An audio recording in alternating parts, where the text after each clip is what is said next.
ক্ষেত্রে কিন্তু অভিভাবকরা সার্জারিতে যেতে চায় না, তারা কিন্তু চায় যে কনজারভেটিভ ট্রিটমেন্ট, যেটি ঔষধের মাধ্যমে কোনো সমাধান।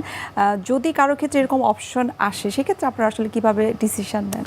হ্যাঁ, আমি আগেই বললাম যে অপশনটা চিকিৎসকই নির্ধারণ করবেন। তিনি তার ইতিহাস ঘেঁটে জানবেন, বুঝবেন এবং ক্লিনিক্যালি দেখেই সিদ্ধান্ত নেবেন যে তার আসলে কি দরকার।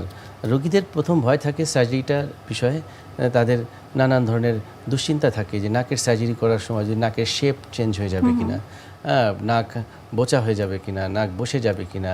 তো এই টেনশনগুলোর জন্যই কিন্তু মূলত সার্জারিটাকে অ্যাভয়েড করতে চাই। কিন্তু আমরা এখন বলতে চাই যে আমরা যে পদ্ধতিতে এখন সার্জারি করছি, ম্যালিয়া সেন্টার স্পেশালাইজড হসপিটালে আমরা প্রতিদিন বলা যেতে পারে এই জাতীয় রোগীদের সার্জারি করছি, সেখানে এই ধরনের জটিলতার কোনো সম্ভাবনা নাই।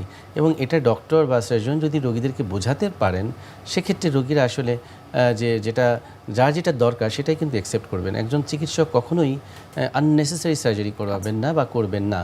তো সেক্ষেত্রে আমি বললাম, যদি অ্যালার্জিক কারণে তার নাকটা বন্ধ হয়ে থাকে, সেক্ষেত্রে আমাদের ট্রিটমেন্ট হচ্ছে মেডিসিন। এই মেডিসিনের মধ্যে আমরা কখনো কখনো নাকের ড্রপ দিয়ে থাকি, ন্যাজাল ডিকনজেস্টেন্ট আমরা বলছি। এখন সুন্দর সুন্দর স্প্রে বের হয়ে গিয়েছে, এটার মধ্যে স্টেরয়েড রয়েছে, ন্যাজাল ডিকনজেস্টেন্ট রয়েছে, একটা সংমিশ্রণের যে স্প্রেগুলো এসছে, এগুলো অনেক ভালো আউটকাম আসছে এবং অ্যালার্জিটাকে প্রিভেন্ট করছে, ইনফ্লামেশনটাকে কমাচ্ছে, নাকের ভেতরের স্পেসটা খুলে যাচ্ছে। তো এই ট্রিটমেন্টটা আমরা করছি, অ্যান্টিহিস্টামিন দিচ্ছি, মন্টিলুকাস গ্রুপের ওষুধ প্রয়োজন হয়।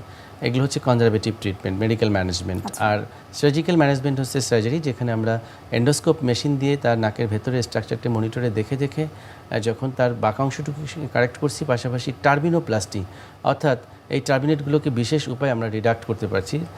এর ফলে নাকের ভেতরের স্পেসটা বেড়ে যাচ্ছে, আমাদের পেশেন্টরা আরামে বাতাস নিতে পারছে। এবং রোগীরা অপারেশনের পর বলে, স্যার এখন মনে হচ্ছে দুনিয়ার সমস্ত বাতাস আমাদের জন্য, এত বাতাস কোথায় ছিল এতদিন।